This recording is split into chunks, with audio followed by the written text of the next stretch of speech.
Bien, lo que vamos a hacer hoy día entonces es, vamos a presentar algunas aplicaciones en las cuales vamos a mostrar cómo podríamos derivar el estimador de máxima verosimilitud y algunas de sus propiedades.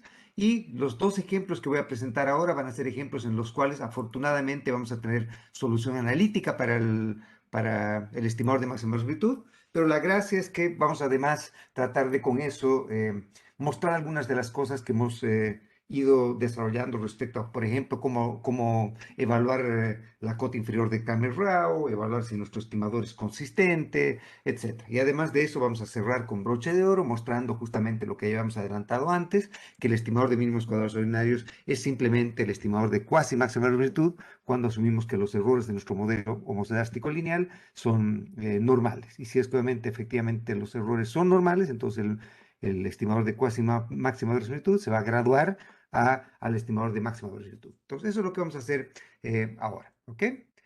Partamos entonces con una de las primeras aplicaciones y lo que voy a hacer es voy a partir con un ejemplo muy simple y este ejemplo otra vez nos va a guiar para tratar de mostrarnos cómo podríamos derivar propiedades de nuestro estimador de máxima verosimilitud en contextos más generales, cómo podemos hacer inferencia, cómo podemos hacer tests, cómo podemos derivar todas las cosas que hemos mostrado y además algunas de las propiedades que les había propuesto que tenía el estimador de máxima verosimilitud, como por ejemplo la propiedad de invarianza ante reparametrizaciones uno a uno. Entonces, todo eso voy a tratar de resumirlo ahora, ¿ok? Asumamos entonces que tenemos una muestra con T grande observaciones de una variable Y y asumamos que postulamos que esta variable Y tiene una distribución exponencial, ¿ok? Y tiene una distribución exponencial con un parámetro θ sub 0 que desconocemos, ¿ok? Entonces la función de densidad postulada es esta función f, ¿no es cierto? Y θ sub 0 es el parámetro que nosotros desconocemos, sabemos que la función exponencial es una función que está definida para un dominio no negativo o positivo y además sabemos que el θ sub 0 debería ser mayor que cero. ¿No es cierto? Estas son las cosas que sabemos en una función exponencial. Entonces vamos a partir con propiedades poblacionales de una distribución exponencial. Entonces, por ejemplo, voy a mostrar cuál debería ser el valor esperado de la función de Y y cuáles son los primeros momentos de la variable Y. Entonces vamos a partir simplemente, si nos dijesen en un curso de estadística, la función de densidad de Y es exponencial con parámetro θ sub 0 por ahora conocido. ¿Cuál sería el valor esperado de Y? Entonces, lo que tendríamos que hacer para sacar el valor esperado poblacional de Y sería simplemente integrar en el dominio de Y, que es de 0 a infinito, ¿no es cierto? La variable por la función de densidad, integrando en todo su dominio, y eso debiese darnos el valor esperado de la variable Y, ¿ok? Entonces, sacamos la integral le damos z acá a lo que va a ser la variable Y, ¿no es cierto? La función de densidad está metida acá, e integramos en todo el dominio de 0 a infinito.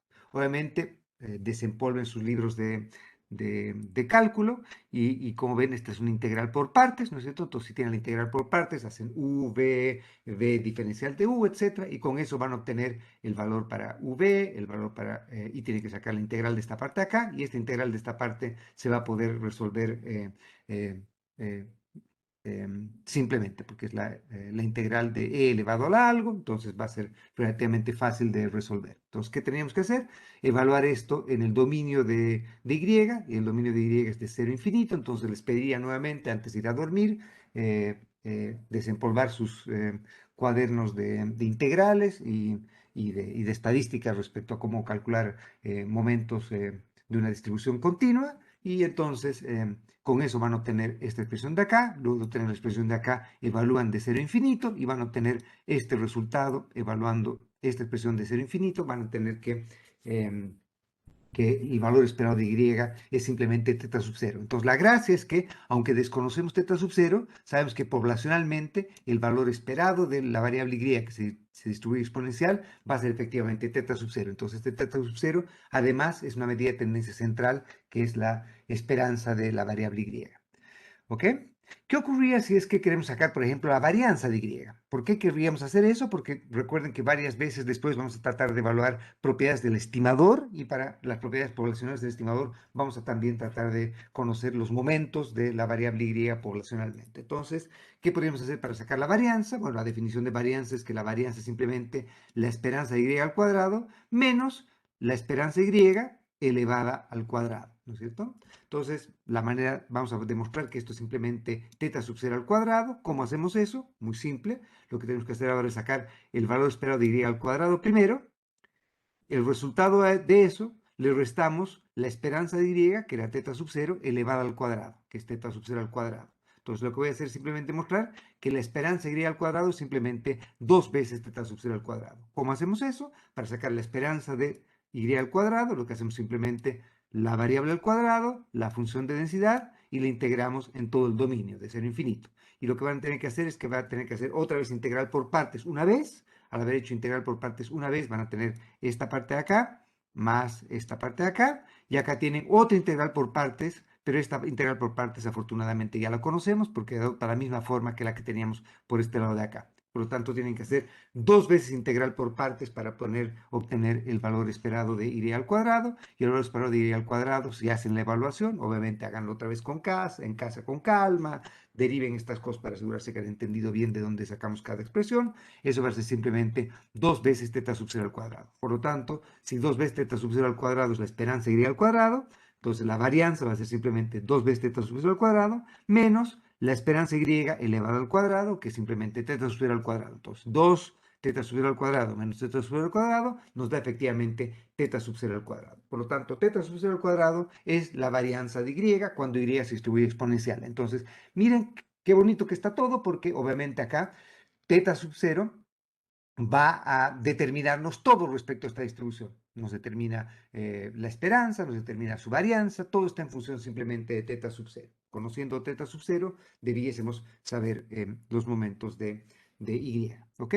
Esto es simplemente lo que haríamos si es que queremos ir por el camino largo de tratar de derivar los momentos poblacionales de la variable y cuando la variable y tiene esta distribución utilizando estas propiedades. Ustedes podrían ver, y de hecho en algunos de los exámenes pasados que van a revisar seguramente para estudiar para el examen final de este curso, lo que hago es, muchas veces presento una función de distribución distinta, una función de densidad distinta, podría ser también una variable que es una variable aleatoria que sea en dominio discreto y por lo tanto en lugar de tener que integrar van a tener que sacar sumatorias para derivar los valores esperados y demás cosas.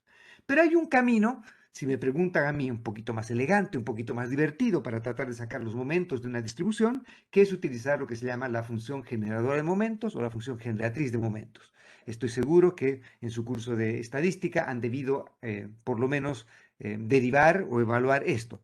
Corríjame si estoy equivocado, solo si estoy equivocado, pero en principio han debido hacer eso. Entonces, lo que típicamente ocurre es que cada distribución, o buena parte de la distribución, no todas las distribuciones tienen función generatriz de momentos, pero cuando una función de distribución o una función de densidad tiene una función generatriz o función generadora de momentos, entonces yo puedo, utilizando la función generadora de momentos, como su nombre lo dice, generar, entre comillas, o calcular los momentos poblacionales de cualquier función de distribución. Entonces, acá, muchas veces también, como van a ver en los exámenes que les he presentado, creo que nunca les he pedido que deriven cuál es la función generadora de momentos. Nunca es tarde para preguntarlo. Podrían ustedes tratar de repasar sus cursos de econometría o de estadística, de matemática estadística, para recordar cómo pueden derivar la función generadora de momentos. Pero típicamente lo que hago es que postulo la función de densidad y también les entrego cuál es la forma de la función generadora de momentos. La función generadora de momentos es una función que depende de esta variable t, y esta variable t es la que no es el tiempo, a diferencia de lo que teníamos acá, no es una variable de tiempo, sino simplemente una variable ficticia que utilizamos acá para con ella derivar la función generadora de momentos. ¿Ok? Entonces lo que hacemos típicamente es que si tenemos una función generadora o generatriz de momentos, si la quieren llamar, algunos textos, por ejemplo, en lugar de t, colocan acá z, entonces que esta función m depende de z, y lo que tienen que hacer es simplemente derivar esta función respecto al argumento, en este caso respecto a t, ¿no es cierto? Derivan esta expresión respecto a t. Si la derivan una vez y evalúan esa derivada en t igual a 0, van a obtener la esperanza de y. Si sacan la segunda derivada y la evalúan en t igual a 0, van a obtener la esperanza de y al cuadrado, o el segundo momento no centrado de y. Si la volviesen a derivar una tercera vez y la evalúan en t igual a 0, esa derivada, van a obtener la esperanza de y al cubo. Y si lo hacen una cuarta vez, sería la esperanza de y a la cuarta, etc. Entonces también en algún examen, he pedido que, por ejemplo, me saquen la skewness o la kurtosis de una distribución. Entonces, lo que tendrían que hacer es que tendrían que sacar la cuarta derivada, con eso sacan la esperanza y a la cuarta, y en función de eso podrían tratar de derivar skewness, kurtosis y demás cosas. ¿Ok? Efectivamente, entonces, Tomás, con la función generatriz de momentos, podrían hacer eso.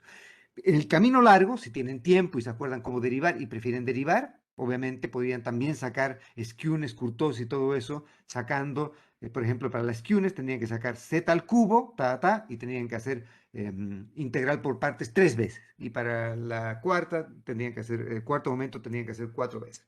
Recuerden que no basta con sacar el cuarto momento, tienen que sacar el cuarto momento centrado y estandarizado para calcular la kurtosis, ¿no es cierto? Entonces, revisen, de todos modos, hay muchos ejemplos que doy, ya estoy, tal vez una de las cosas que me ocurre es que ya cuando preparo un examen y quiero asegurarme que entendieron esto, encontrar una función de distribución divertida que no sea demasiado compleja como para que puedan hacerlo en un tiempo adecuado es uno de mis hobbies predilectos. Entonces, como van a ver en todos los exámenes, nunca repito una función de distribución, nunca repito un análisis, siempre hay algún twist que trato de hacer. Pero parte de esto es simplemente entender cómo es este proceso. Entonces, lo que les pediría, no quiero arruinarles esta película, es simplemente, acá están todas las derivaciones hechas paso a paso, pero lo que tendrían que hacer para, por ejemplo, sacar la esperanza y es simplemente derivar esta función de t respecto a t, esta es la derivada, le evalúan en t igual a 0 y al evaluar esto en t igual a 0 van a encontrar, oh sorpresa, que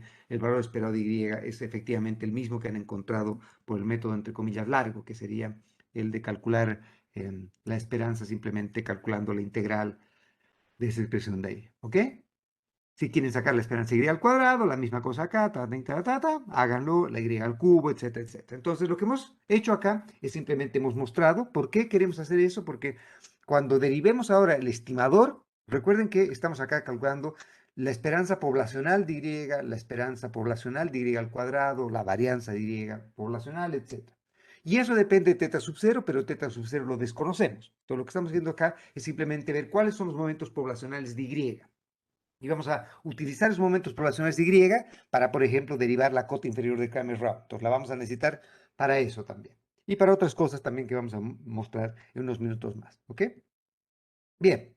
Supongan ahora que ahora entramos, nos graduamos de nuestro curso de estadística y entramos en un curso de econometría. Entonces, en el curso de econometría nos dicen, postulen, supongan que alguien postula que Y tiene una distribución exponencial y le dicen, mira, yo creo que Y tiene una distribución exponencial, acá tiene una base de datos de Y con T observaciones, T grande observaciones de y otra vez acá este T, no confundirlo con este T de acá, ¿no es cierto? Este T es simplemente los datos, la observación 1, 2, 3, 4, 5, 6, etcétera, la manera en que hemos indexado las observaciones. Algunos de ustedes pueden haber preferido colocar I de I igual 1 hasta N, digamos, está bien, no hay problema, esa sería su muestra de Y. Entonces, postulamos que Y tiene una distribución exponencial, es IID con distribución exponencial, y entonces nos dicen, bueno, traten de encontrar el estimador de máxima verosimilitud de teta. Y entonces ahora lo que hacemos, recuerden, es que ahora desconocemos cuál es el valor de teta, teta sub 0 es el verdadero valor de teta, y ahora lo que hacemos es simplemente invertimos el problema, en lugar de colocar la función de densidad condicional a un teta sub 0 fijo, lo que hacemos ahora es escribir la función de verosimilitud, y la función de verosimilitud es el vector, el parámetro en este caso, función del parámetro, condicional a la muestra. Entonces nosotros tenemos una muestra de T observaciones de Y y lo que hacemos es escribir la likelihood. Y en este caso no estamos escribiendo la likelihood, sino estamos escribiendo la log likelihood, ¿no es cierto? Entonces lo que harían sería acá, en lugar de escribir esta función como llamándola F, la llaman L mayúscula, que era la likelihood, y en lugar de teta sub 0, llaman a esto teta. ¿Sí? Esa sería su likelihood. ¿No es cierto? Su likelihood sería simplemente decir, no conozco el valor de teta, y no sé cuál es teta sub 0, voy a llamar teta mi incógnita, y voy a condicionar eso en mi muestra, en mi observación de Y. Y con eso tendrían la likelihood.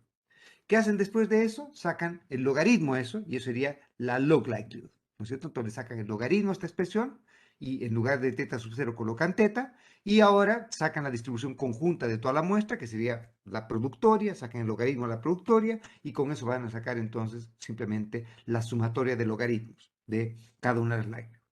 Si hacen eso, otra vez hagan eso con calma en la casa, simplemente para asegurarse que han entendido esto. Recuerden que el logaritmo que estamos aplicando es el logaritmo natural, no es el logaritmo base 10, sino es el logaritmo neperiano también se llama, ¿no es cierto? El logaritmo base 2.71828, etc. ¿Sí? ¿Ok?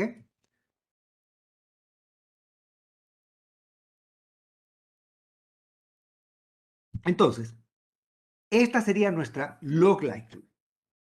¿Qué es lo que nos qué es lo que nos decía nuestro lema 1? Si recuerdan, nuestro lema 1 nos dice que el valor esperado de la log likelihood es maximizado en el verdadero vector de parámetros. Entonces, lo que hacemos ahora es decir, bueno, como no conocemos el verdadero vector de parámetros, tratemos de maximizar la log likelihood, o tratemos de encontrar el estimador de teta que nos maximiza la probabilidad de ocurrencia de nuestra muestra,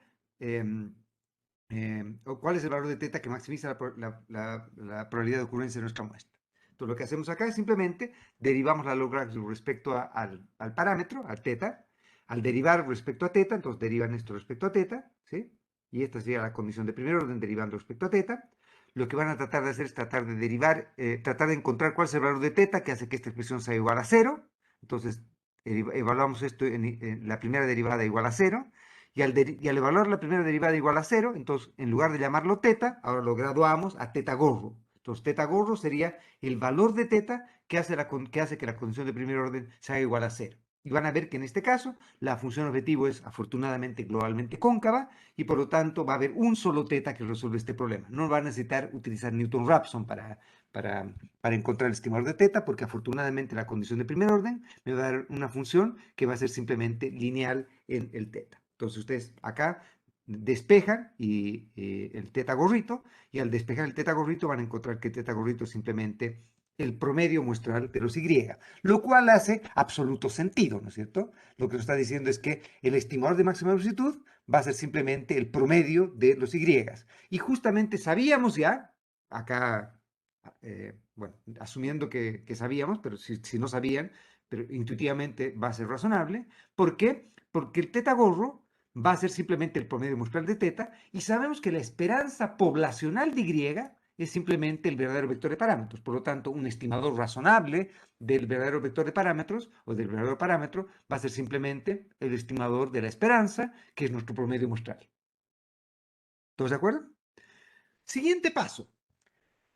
Tratemos de evaluar si este es un máximo. ¿Cómo evaluamos si es un máximo? Bueno, sacamos la segunda derivada, este sería nuestro hessiano, ¿no es cierto? Sacan la segunda derivada de la log likelihood, tienen esta expresión que tienen acá está la segunda derivada, y si evaluamos la segunda derivada en el teta gorrito, entonces donde aparece teta en la segunda derivada, colocamos teta gorrito, y si evaluamos en la segunda derivada, hágalo con calma en la casa nuevamente, vamos a demostrar que la segunda derivada, el hessiano, evaluado en teta gorro, va a colapsar simplemente en menos t veces esta expresión de acá.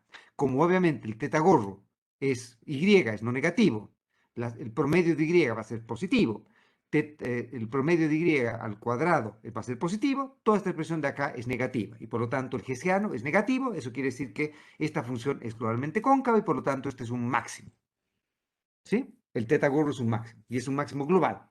Por lo tanto, felicidades, hemos encontrado el estimador de máxima longitud y hemos demostrado que el estimador de máxima longitud es efectivamente el valor que maximiza la log likelihood. ¿De acuerdo? Hasta ahí entonces ya hemos encontrado el estimador de máxima longitud y hemos demostrado que es un máximo. ¿Qué más podemos hacer? Bueno, tratemos de derivar algunas propiedades del estimador.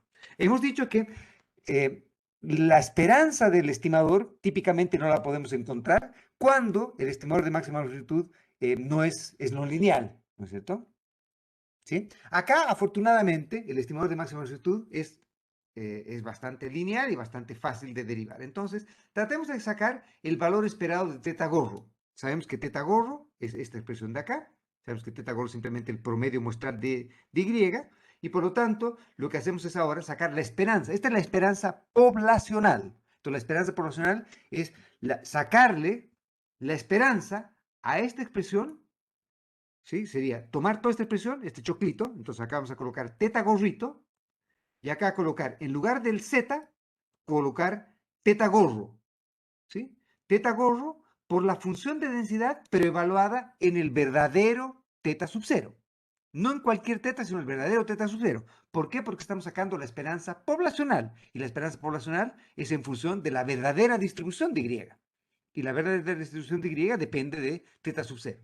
¿Ok? ¿Me está siguiendo? Por lo tanto, todo lo que hacemos sería sacar la esperanza de esto. Entonces, podríamos ir por el método largo o ir por el método corto. El método corto sería simplemente saber que la esperanza de la sumatoria de algo, esto simplemente va a ser 1 sobre t, puede salir de la esperanza a la sumatoria de y. Pero la esperanza es un operador lineal y por lo tanto la esperanza de la sumatoria va a ser igual a la sumatoria de la esperanza. Por lo tanto, yo podría colocar esto como 1 sobre t de la sumatoria de la esperanza de Y. Pero sabemos que la esperanza Y, y acá podríamos haber ido por el método corto de la función de momentos o por el método largo de sacar el valor esperado utilizando integración por partes, sabemos que la esperanza Y es simplemente el verdadero teta. Y por lo tanto, acá yo podría sacar simplemente la esperanza Y va a ser teta sub 0. ¿Cuántas veces estoy sumando esto? T veces teta sub 0. Y acá estoy dividiendo por t y por lo tanto el valor esperado de teta gorro va a ser simplemente teta sub 0. Lo cual no debería ser ninguna sorpresa, ¿no es cierto? El promedio muestral, ¿sí? La esperanza del promedio muestral va a ser simplemente la esperanza poblacional, ¿sí? Que es el verdadero teta sub 0. Entonces, siguiente conclusión a la que hemos llegado. El estimador de máxima longitud, en este caso, es además insesgado. Porque la esperanza del estimador es el verdadero parámetro. ¿Qué otra cosa más podríamos derivar? Bueno, podríamos derivar, por ejemplo, la varianza del teta gorro, ¿ya? ¿Cómo podríamos derivar la varianza del teta gorro? Simplemente sacar la varianza de esta expresión de acá, que es el teta gorro, ¿sí? ¿De acuerdo? Y sabemos que si los Y son IID, eso quiere decir que la covarianza entre Y1 y Y2 es igual a 0, la covarianza entre Y8 y Y25 es igual a 0, etc. Por lo tanto, la varianza de la sumatoria de los Y va a ser simplemente igual a la suma de las varianzas de cada Y más 2 veces las covarianzas entre los Y. Pero como los Y son IID, las covarianzas son iguales a 0. Por lo tanto, la realización 8 no está relacionada con la realización 25, salen todos de esta distribución exponencial, pero no hay ningún patrón en la realización de los Y. Por lo tanto, las covarianzas son todas iguales a 0. Como las covarianzas son todas iguales a 0, entonces va a quedar que la varianza de la suma va a ser simplemente 1 sobre t al cuadrado de la sumatoria de las varianzas. ¿Sí? Y ahora sabemos que necesitamos para eso la varianza Y. ¿Cuál es la varianza Y? Otra vez viene al rescate lo que hemos hecho antes y sabemos que la varianza Y era teta sub 0 al cuadrado, el verdadero teta, ¿no es cierto? Y por lo tanto entonces la varianza de teta sub 0 es simplemente teta sub 0 al cuadrado. O perdón, la varianza Y sub t es simplemente teta sub 0 al cuadrado. ¿Cuántas veces estoy sumando esto? T veces. Y por lo tanto va a quedar t veces teta sub 0 al cuadrado dividido t al cuadrado, nos va a quedar un t se va con un t y me queda simplemente teta sub 0 al cuadrado dividido t. Esta entonces es la varianza del teta gorro, ¿ok? Como no conozco teta sub 0, el estimador de la varianza de teta gorro sería simplemente colocar ahora, en lugar de esto, un estimador consistente de esto que sería teta gorro al cuadrado. ¿Me sigue?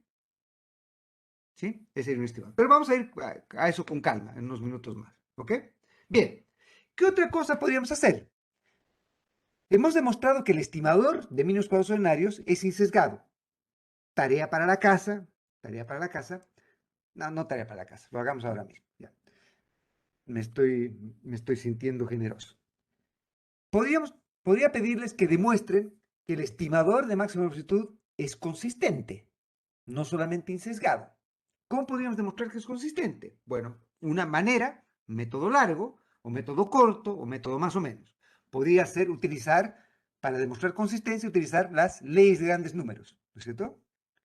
Y la ley de grandes números 1, la fuerte, la ley fuerte que les he dicho, ¿no es cierto? La ley fuerte 1, que era la Kolmogorov, ¿no es cierto? La ley fuerte 1 nos decía que si Y es IID, justamente Y es IID, ¿sí? Entonces, la esperanza y se cumplía una condición de segundos momentos, verifiquen que se cumple la condición de segundos momentos, entonces el promedio muestral converge a la esperanza poblacional. Y por lo tanto, entonces, nuestra teta gorro era simplemente el promedio muestral, y por lo tanto, el promedio muestral iba a converger a la esperanza poblacional. Entonces, verifiquen, utilizando ley fuerte 1, que pueden demostrar que el teta gorro converge casi seguramente al teta sub 0. Verifiquen eso, ¿ya? La segunda cosa que podemos hacer es utilizar, en lugar de utilizar ley fuerte, utilizar ley débil de grandes números. Y ley débil de grandes números, entonces, una de las leyes que hemos discutido era la ley débil de Chebyshev, y la otra que hemos discutido es la ley débil de Khinchin, ¿no es cierto? Entonces, les pedí otra vez que con calma, esta noche, antes de dormir, traten de demostrar que podían demostrar que el promedio muestral, utilizando leyes de grandes números, convergería a la esperanza poblacional, que es en este caso teta sub 0. Otra manera de demostrar que les había dicho era demostrar que si es que una variable aleatoria converge en media cuadrada a algo, converge también en probabilidad a eso mismo. ¿Se acuerdan? Y una manera entonces que podíamos demostrar, les había dicho que si yo tengo un estimador que era insesgado, mostrar que cuando la varianza, cuando t va a infinito, que la varianza va a 0, entonces demostraríamos convergencia media cuadrada. Y si la varianza va a 0, porque lo que queremos decir con eso es que la incertidumbre respecto al estimador se va haciendo cada vez más chica a medida que la muestra se va haciendo más grande. Entonces, si la varianza del estimador se va yendo a 0, entonces quiere decir que ese estimador converge en media cuadrada a su esperanza. Y por lo tanto, al converger en media cuadrada, también converge en probabilidad. Y con eso demostraríamos convergencia débil del estimador, ¿sí? Y acá es trivial demostrar que si le sacamos el límite a la varianza, cuando t va a infinito, dado que teta sub 0 es una constante, cuando t va a infinito, esta expresión va a tender a 0. Y por lo tanto, si el límite de la varianza tiende a 0, entonces el teta gorro converge en media cuadrada a teta sub 0, y al converger en media cuadrada a teta sub 0, converge en probabilidad a teta sub 0. Entonces acá tenemos tres caminos, como había una novela que se llama Dos mujeres, un camino, no me acuerdo. Acá hay tres caminos que tenemos para mostrar que el estimador de máxima velocidad es consistente también, ¿ok? Y no solo era consistente este estimador, sino también insesgado. Entonces ahora vamos a tratar de, un paso más, vamos a tratar de mostrar que el estimador de máxima velocidad alcanza la cota inferior de Cramer-Rao. Para poder hacer eso, vamos a verificar primero que efectivamente las condiciones para la desigualdad de la cota inferior de Cramer-Rao se satisfacen. ¿Cuáles eran las condiciones? La condición A, la condición B, la condición C y la condición D. ¿Se acuerdan? Entonces habían esas cuatro condiciones y habíamos dicho que se cumplían estas cuatro condiciones, entonces sabíamos que la varianza de cualquier estimador insesgado va a ser siempre mayor o igual, en sentido matricial, en este caso va a ser en sentido estricto nomás, que la inversa del negativo de la esperanza del hessiano evaluado en el verdadero vector de parámetros. ¿Se acuerdan? Bueno, entonces, justamente ahora, espero que si tienen un diario, vayan a su diario y digan, hoy día pudimos aplicar la cota inferior de Cramer-Rao y la entendimos. Y realmente, poesía en movimiento, un día espectacular en nuestras vidas. ¿Ok? Bien.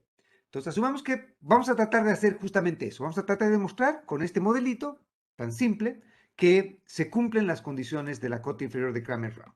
¿Cuál es la primera condición? La primera nos decía que si sacamos el gradiente, la primera derivada de la log likelihood, le evaluamos no en cualquier teta, sino en el verdadero teta. Recuerden que si yo tomo esta primera derivada, le evalúo en teta gorro y no le saco la esperanza, sino le evalúo en teta gorro, esa primera derivada evaluada en teta gorro va a ser igual a 0 porque por definición así hemos encontrado teta gorro. Teta gorro es aquel valor que muestralmente hace que esto se haga igual a 0.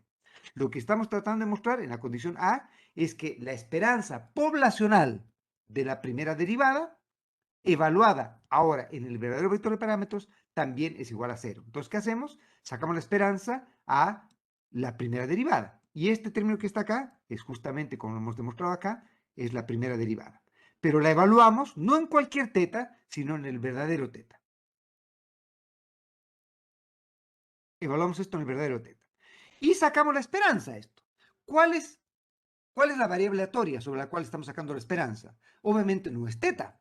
Teta sub 0 es una constante, desconocida para nosotros, pero que Dios la ha colocado en nuestro camino, ¿no es cierto? Lo que es aleatorio acá es el Y. Y por lo tanto, lo que tenemos que sacar es la esperanza de esto. Pero otra vez, afortunadamente, sabemos que por cualquiera de los dos caminos, conocemos cuál es la esperanza poblacional de Y. En este caso, es teta sub 0. Por lo tanto, entonces ustedes acá evalúan esto en teta, en la esperanza de Y, que era teta sub 0, las cosas bonitas van a pasar, una cosa va a ir con otra, los signos están convenientemente cambiados y por lo tanto acá les va a dar menos t sobre teta sub 0 y esta expresión de acá, esta de acá, va a colapsar justamente en más t sobre teta sub 0. Por lo tanto, la esperanza va a converger o va a ser exactamente igual a 0. Por lo tanto, condición A de nuestra cota inferior de Cramer-Rao funcionando. Teorema 2 creo que lo hemos llamado, no me acuerdo cómo hemos llamado ese teorema. ¿Ok? ¿Todos de acuerdo? Muy bien, entonces ahora, ¿qué hacemos? Bueno, sigamos con el paso B. Y el paso B era mostrar que la esperanza del hessiano evaluada en el verdadero vector de parámetros era igual a la negativa al negativo de la esperanza de gradiente por gradiente transpuesto evaluado en el verdadero vector de parámetros. ¿Ok? Entonces partamos por lo trivial. Entonces, ¿cuál era el hessiano? Convenientemente acá hemos sacado la segunda derivada, acá está nuestro amigo hessiano. ¿Sí?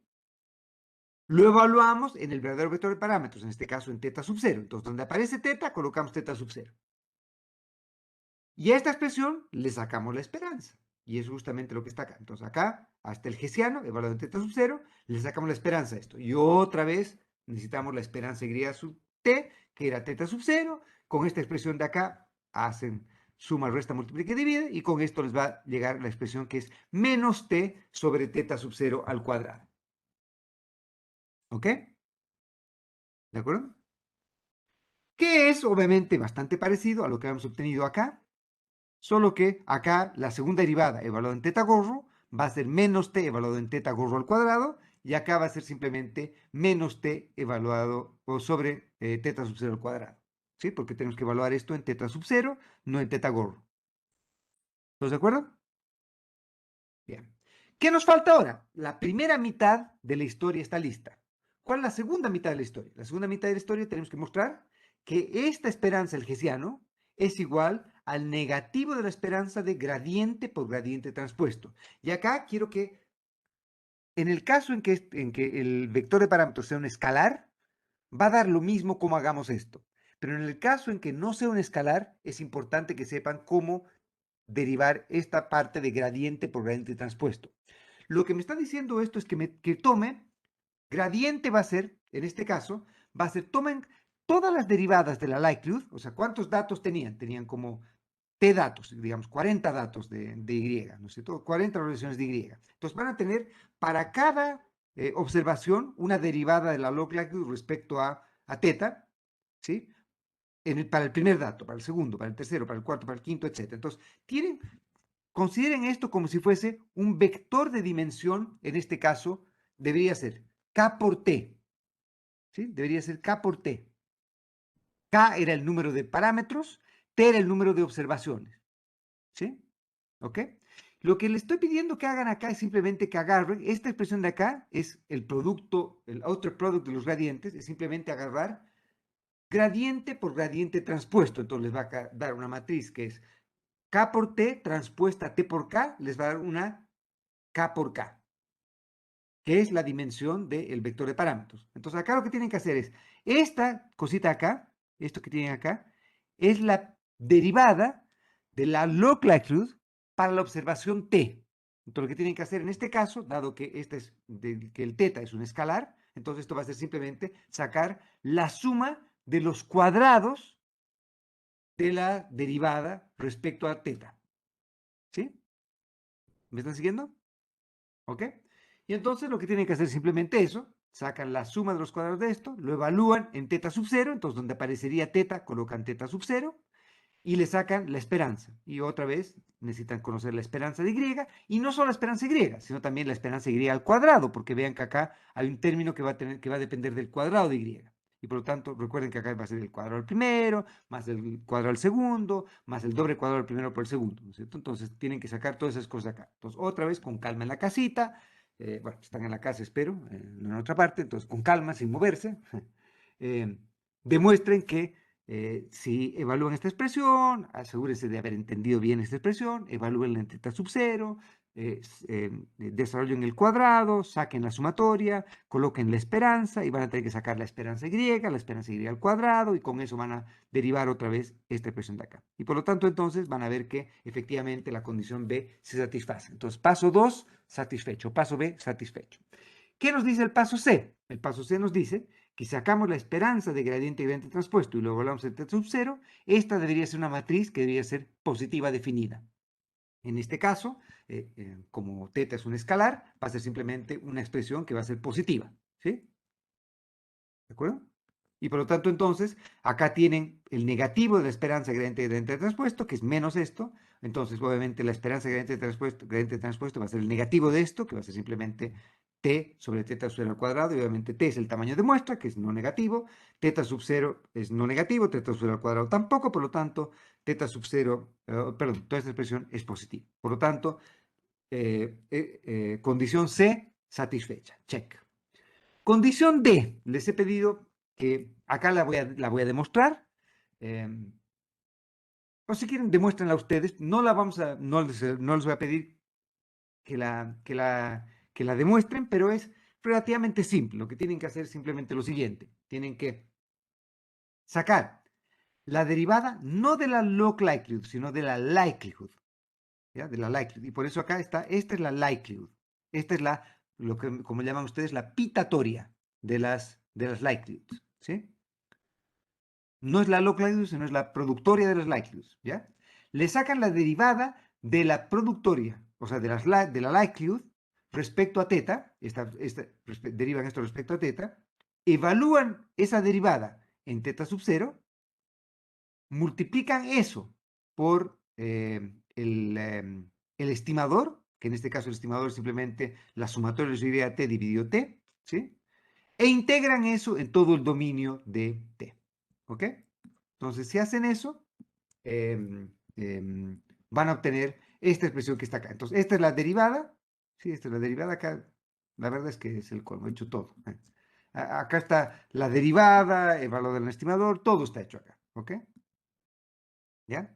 Y por lo tanto, entonces, si hacen ese ejercicio, háganlo con calma, se puede demostrar bastante simplemente que esta cosa debéis integrar a una identidad de dimensión K, donde K era la dimensión del vector de parámetros. Pero en este caso, obviamente, como es un subparámetro, un solo parámetro, K es igual a 1. Entonces, una identidad 1 es simplemente un número 1. Entonces, esto debéis integrar a 1. Y efectivamente, integra 1. Por lo tanto, ¿qué hemos demostrado? Hemos demostrado que se cumplen las condiciones A, B, C y D de Kramer-Rao. Entonces, ¿qué nos dice? Si se cumplen A, B, C y D de Kramer-Rao, entonces nuestro amigo Kramer y Rao nos dicen que la matriz de varianza y covarianzas de cualquier estimador insesgado va a ser siempre mayor o igual que la inversa de la matriz de información o el inverso del negativo de la esperanza del hessiano evaluado en el verdadero vector de parámetros. ¿Sí? Entonces ahora evaluaremos qué es esta expresión de acá. Entonces sabemos cuál es la esperanza del hessiano evaluado en el verdadero vector de parámetros, ya la hemos derivado, era nuestra expresión B, que era esta expresión de acá. ¿Sí? ¿De acuerdo? Nos dice, el negativo de esto, bueno, esto es trivial, se vuelve t sobre teta sub 0, y nos dice, invierta esta matriz. En este caso, si teta fuese una matriz, si teta gorro fuese una matriz, habría que invertirlo. En este caso, un escalar, entonces simplemente es de la vuelta a esto. Y si dan la vuelta a esto se vuelve la inversa del negativo de esto, que sería simplemente teta sub 0 al cuadrado dividido t, que es justamente esta expresión de acá. ¿Estamos de acuerdo? Y esa entonces es la cota inferior de Kramer-Rao. ¿Qué nos dice la cota inferior de Kramer-Rao? Entonces nos dice que no hay ningún otro estimador que sea insesgado que pueda ser más eficiente que la cota inferior de Kramer-Rao. Esta es la varianza más pequeña que podría obtenerse. No hay otra varianza más pequeña que podría obtenerse. Y vean este numerito de acá, o perdón, esta expresión de acá, es teta sub 0 al cuadrado dividido t. Y nosotros ya hemos derivado cuál era la varianza de teta gorro. ¿Cuál es la varianza de teta gorro? justamente teta sub 0 al cuadrado dividido t. Entonces, ¿qué hemos mostrado acá? Esto es como meter un gol de taco, ¿no es cierto? ¿Qué hemos demostrado? Hemos demostrado que el estimador de máxima amplitud no solamente es insesgado, no solamente es consistente, sino que la varianza del estimador de máxima amplitud alcanza la cota inferior de Kramer-Rao. Hermoso día en la oficina, ¿no es cierto? Hemos demostrado que nuestro estimador es insesgado, es consistente y además hemos demostrado que no necesitamos buscar más, no hay nadie en el barrio que pueda pegar a este nuestro estimador. No hay nadie mejor que este estimador. Este estimador alcanza la cota inferior de Kramer-Rao. No hay ningún otro estimador que sea más eficiente que este estimador. ¿Sí? Como les decía entonces, el estimador alcanza la cota inferior de Kramer-Rao. Si quisiésemos obtener un estimador de la varianza, lo que haríamos sería reemplazarlo en lugar de teta sub 0 por el estimador de teta, que es nuestro teta gorro. ¿Sí? Y este sería un estimador consistente de la varianza. ¿Sí? Una cosa más que les había dicho, otra propiedad que les había dicho que tenía el estimador de mínimos cuadrados ordinarios, era que el estimador de mínimos, el estimador de máxima verosimilitud es que el estimador de máxima verosimilitud es invariante a reparametrizaciones 1 a 1. ¿Qué quiere decir eso? Que si, por ejemplo, yo reparametrizase mi función de verosimilitud en los parámetros, en una reparametrización que es 1 a 1, es decir, que es biyectiva, ¿sí? Que no me cambia la dirección de lo que estoy haciendo, el estimador va a ser robusto a esa reparametrización. Entonces, déjenme recordar cómo era la función de densidad que teníamos de esta exponencial. Era 1 sobre teta sub 0 por e elevado a la menos 1 sobre teta sub 0 por y sub t, donde teta sub 0 era el parámetro. Supongan que yo digo, mira, la verdad es que no me gusta expresar esto en función de teta sub 0. Expresémoslo en función de un parámetro otro, llamémoslo, no sé qué letra será esta, eh, letra rara, no sé cuál es, y no sé cómo se llama esta letra, pero ya, asumamos que sabemos cómo se llama esta letra, podría haber escogido otra que sí sabía para no cometer este papelón, pero ya. Entonces, asumamos esta letra. Entonces, donde aparecía teta sub 0, pero donde aparecía 1 sobre teta sub 0, voy a colocar esta letra. Y por lo tanto, el nuevo parametrización que estoy utilizando es esta letra por e elevado a la menos esta letra por y sub t. ¿Sí? Dado que este parámetro, ahora he expresado el parámetro desconocido, en lugar de expresarlo en función de teta sub 0, lo expreso en función de este parámetro. ¿Sí? ¿Qué va a ser, por definición, el recíproco del otro? Entonces, tarea para la casa, les pedía que con calma, con cariño, etcétera, etcétera, etcétera, traten de, ahora, si la likelihood, o perdón, si la función de verosimilitud la expreso en función de este parámetro en lugar de teta sub 0, escriban la log likelihood, deriven la log likelihood y obtengan el estimador de este parámetro, el estimador de máxima verosimilitud de este parámetro. Y van a demostrar que el estimador que resulta es justamente el recíproco del otro. ¿Ven? Y por lo tanto, máxima similitud ha sido invariante reparametrización. ¿Por qué? Porque hemos decidido reescribir de otro modo el parámetro y la respuesta va a ser simplemente aplicando la misma función a lo que habíamos hecho antes. Ha reparametrizado lo que hemos obtenido antes. Ojo, si es que yo quisiera sacar el valor esperado de esto podría haber sido una pregunta del examen. O sea que, ¿me la callo? No, no me la callo. Ok, ya. Si yo quisiera sacar el valor esperado de esto, el valor esperado de esta función no se puede derivar.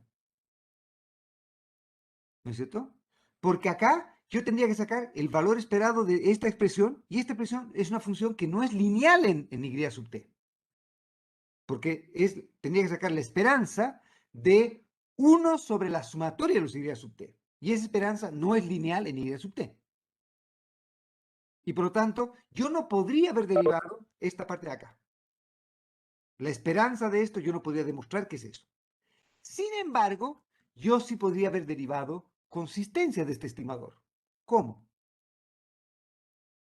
Con el viejo truco de multiplicar y dividir por t esta expresión. Entonces, dividen por t y dividen por t. Entonces, el numerador sería t sobre t, que es obviamente la última vez que he chequeado, t sobre t es 1, ¿no es cierto? T dividido con t es 1. Entonces, el numerador converge a 1, ¿sí? Y el denominador es la sumatoria de y sobre t. Pero la sumatoria de y sobre t, ya hemos dicho, por Kolmogorov o por o por Quinchín o por lo que sea, y hemos dicho que la sumatoria de ideas sobre T convergía a teta sub 0. Por lo tanto, este teta gorro converge en probabilidad a 1 sobre teta sub 0. ¿Todos de acuerdo? Lo que vamos a hacer ahora es mostrar que el estimador de mínimos cuadrados ordinarios, nuestro viejo y fiel amigo, es también el estimador que resultaría de el estimador de máxima resolutitud si asumimos que los errores son normales. Entonces, si recuerdan, partíamos con el modelo lineal de regresión, y igual a x beta más u, asumamos que los u son normales, o perdón, que los u son homosedásticos y no tienen autocorrelación, o sea, asumamos que la esperanza de u por u transpuesta es simplemente sigma cuadrado de identidad, ¿no es cierto? O sea, que omega era identidad, ¿sí? Y la última condición que vamos a asumir es que los u son normales. Entonces, otra vez, si los u son efectivamente normales, vamos a demostrar que el estimador de OLS es el estimador de máxima verosimilitud también. ¿Ok? Pero si los U's no fuesen normales, también podríamos entender el estimador de OLS como el resultante del estimador de cuasi máxima verosimilitud, en la cual asumimos o imponemos el supuesto, en este caso equivocado, si los U's no son normales, que los U's son normales.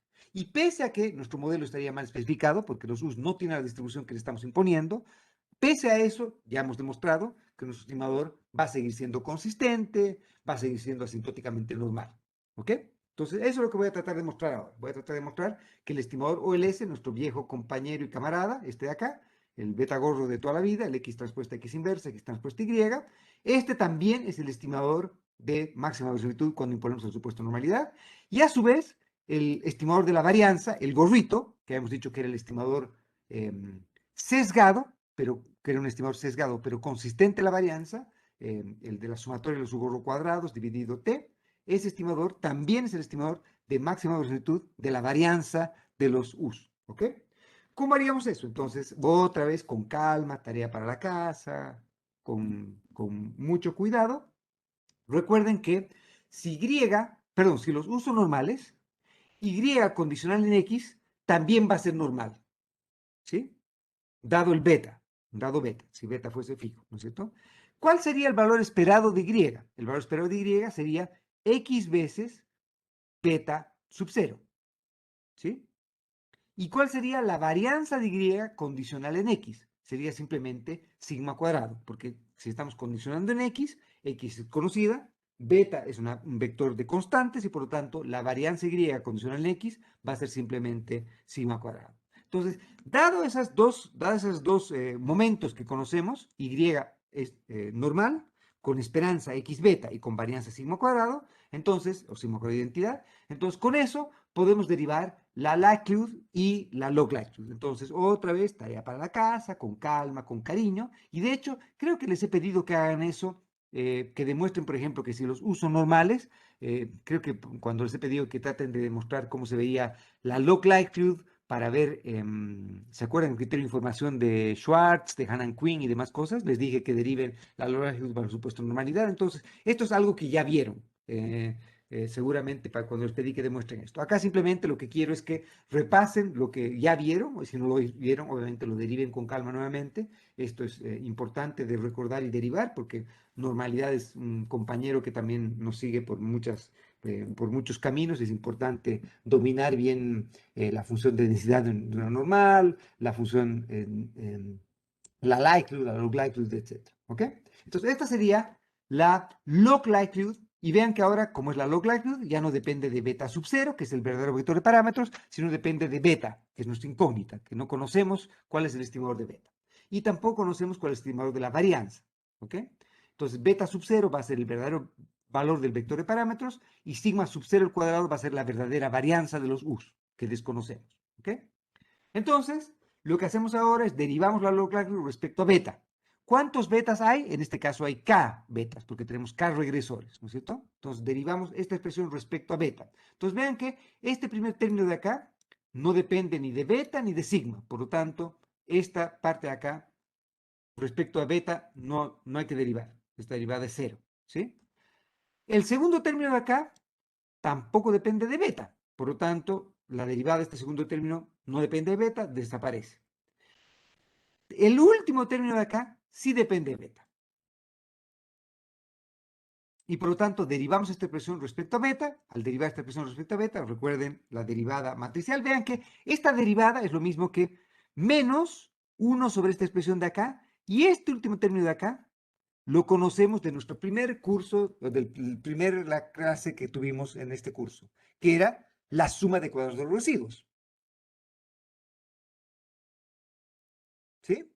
Y por lo tanto, entonces, derivar esta expresión de acá, si es que el teta, si el sigma cuadrado fuese una constante, va a darnos más o menos lo mismo que la derivada que nos daba las ecuaciones normales del estimador OLS. Y efectivamente eso es así. Entonces, si ustedes derivan esta expresión, háganlo con calma en la casa nuevamente para asegurarse que entendieron, que recordaron cómo era todo esto. Esto va a ser simplemente el medio de acá, se nos va a ir con un 2 de acá, porque como esta función es cuadrática, la derivada nos va a dar un 2 de aquí, ese 2 se me va a ir con el otro lado, y me va a quedar esta expresión de acá.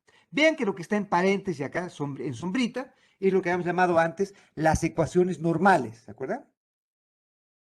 Le habíamos puesto ese nombre a la condición de primer orden de la minimización de suma cuadrada de residuos.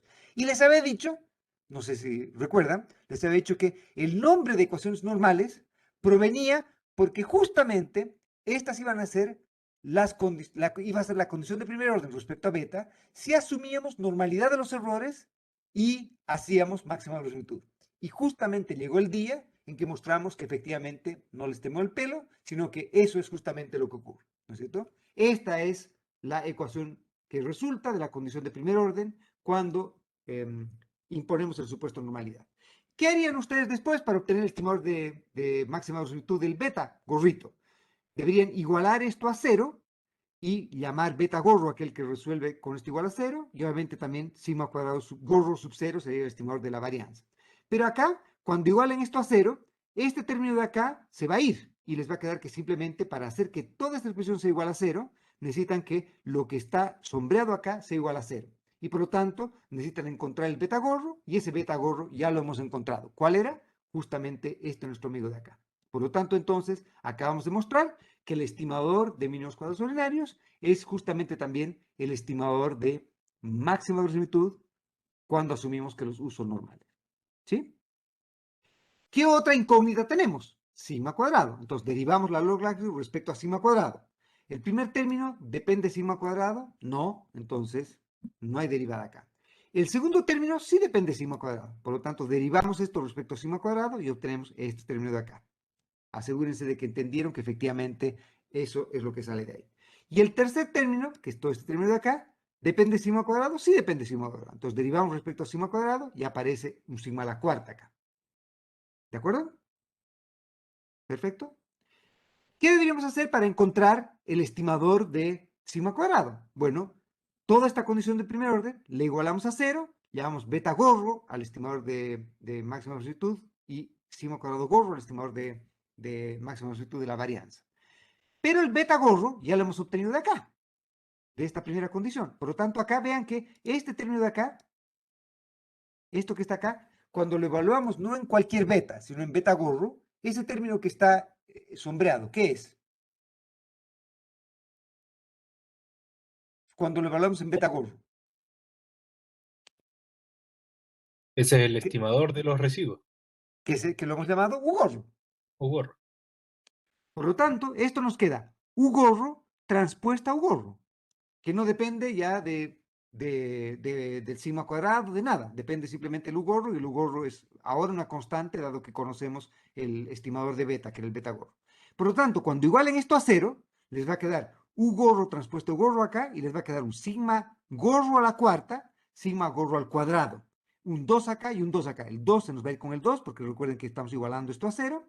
Un sigma cuadrado se me va a ir con 1 de acá y me va a quedar simplemente un sigma cuadrado. Y por lo tanto, resuelvan para sigma cuadrado, les va a quedar ¿qué? Les va a quedar maravilla enmascarada esto de acá. Y por lo tanto, demostramos que el estimador de máxima velocidad de la varianza es simplemente ese nuestro querido viejo amigo, que era el estimador de la varianza utilizando métodos de momentos que hemos visto en la primera clase también. La suma de cuadrados de los errores dividido t. ¿De acuerdo? Bien. ¿Qué otra cosa más podríamos querer hacer? Bueno, ya hemos demostrado que este estimador era sesgado, hemos demostrado que este estimador era consistente, hemos demostrado que este estimador era sesgado, pero era consistente, todo eso ya lo hemos demostrado, ¿no es cierto? Lo que voy a hacer ahora es mostrarles algo respecto a la cota inferior de Kramer-Rao y cómo se ve en este caso, ¿sí? Sabemos que el estimador de beta es sesgado, el beta gordo, perdón, es insesgado, pero el estimador de la varianza era sesgado. Entonces, por lo tanto, acá alguien podría decir, pero para Kramer-Rao necesitamos insesgamiento. Pero recuerden que una cosa que les había dicho era que también esto podía generalizarse a insesgamiento asintótico. Y el insesgamiento asintótico implicaba consistencia también. Y por lo tanto, entonces, también va a poder hacerse. Déjenme ahora ir con segundas derivadas. Entonces, la segunda derivada sería sacar el hessiano de esta expresión, sería la derivada respecto a beta por beta transpuesta, que sería esta expresión de acá, que sería agarren la primera derivada, perdón, agarren la primera derivada, agarren la primera derivada, y ahora esta primera derivada derivenla respecto a beta transpuesta y les va a quedar esta expresión de acá. ¿Sí? Deriven la segunda derivada de acá, va a salir esta expresión de acá, y la derivada cruzada, ¿listo? Que sería derivar esta expresión respecto a sigma cuadrado, y van a obtener esto de acá. ¿Ok? Y entonces, si es que nosotros pensásemos en la cota inferior de Kramer-Rao, lo que tendríamos que hacer es primero sacar la esperanza del hessiano, pero no evaluada en cualquier beta y en cualquier sigma cuadrado, sino en el verdadero beta y en el verdadero sigma cuadrado. Entonces, haremos eso. Evaluamos esto en beta sub 0 y evaluamos esto en sigma cuadrado sub 0. Todo donde aparecía beta, lo evaluamos en sigma cuadrado sub 0 y beta sub 0. ¿Ok? Otra vez, vayan con calma en la casa ustedes para asegurarse de que las condiciones A, B, C y D se satisfacen. ¿Ok? Lo que estoy haciendo simplemente acá es mostrar cuál sería la cota inferior de Kramer-Rao en este caso. Y vean que entonces, si yo agarro esta segunda derivada, que sería esta expresión de acá, vendría en esta parte de la matriz. ¿Sí? En esta primera parte de la matriz, la parte K por K. Después, la derivada cruzada, que sería esta expresión de acá, vendría aquí y aquí. ¿Sí? Y después sería la segunda derivada, si es que los parámetros los coloco beta primero y sigma cuadrado abajo, la segunda derivada sería la expresión que está acá. Entonces, tratemos de evaluar cómo es esta segunda derivada. Vean que lo que necesito es el hessiano evaluado en el verdadero vector de parámetros. Acá lo evalúo en el sigma sub 0 cuadrado, porque es en lugar de sigma cuadrado, lo evalúo en el verdadero vector de parámetros. Saco la esperanza. ¿Sí? En este caso va a ser la esperanza de esta expresión de acá. Negativo, se volvería esto positivo, y lo invierto. Y vean que al invertir me queda esta expresión de aquí. ¿Qué es? ¿Qué es eso? Es sigma cuadrado por x transpuesta x inversa. ¿Y qué es eso? Sigma cuadrado x transpuesta x inversa. Donde el sigma cuadrado es el verdadero sigma cuadrado. ¿Qué era eso? ¿Qué era sigma La, cuadrado x transpuesta x inversa? la varianza. La varianza del beta gorrito. Entonces estamos mostrando que la cota inferior de Kramer-Rao corresponde justamente a la varianza del beta gorro. ¿Me siguen? ¿Ok? ¿Qué ocurre ahora? Evalúen primero esta parte de acá. ¿Qué ocurre ahora cuando yo saco esta expresión de acá, le saco la esperanza, perdón, lo evalúo en el verdadero beta y en el verdadero sigma cuadrado y le saco la esperanza? ¿Qué ocurre acá? Vean que cuando yo tengo acá x transpuesta, lo puedo factorizar, x transpuesta y menos x transpuesta x por beta, pero no cualquier beta, sino el verdadero beta, que sería el beta sub 0. ¿Estamos de acuerdo? ¿Sí? Y por lo tanto esto me quedaría como x transpuesta y menos x beta sub 0. Pero y menos x beta sub 0 es el u, es el u poblacional. Y cuando yo le saque la esperanza a x transpuesta u, la esperanza a x transpuesta u, ¿qué debería ser igual? ¿A qué debería ser igual la esperanza a x transpuesta u? Cero. ¿Por qué? Porque sabemos que poblacionalmente los regresores no están correlacionados con el término de error.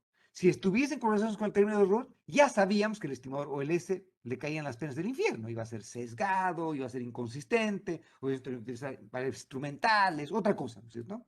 Pero si es que estamos en el modelo lineal de regresión con normalidad en los errores y los X son ortogonales a los U's, entonces este término de acá se va a hacer 0, este término de acá se va a hacer 0. Y por último nos quedaría evaluar esta parte de acá. Y ahora sí les pediría que con calma en la casa, obviamente, lo hagan y van a llegar a este término de acá. Y este término de acá no corresponde a la varianza del sigma cuadrado cuando los U son normales. Esto es algo que les he dicho en el primer apunte, que traten de mostrarlo cuando hay normalidad en los errores. Entonces vayan a sus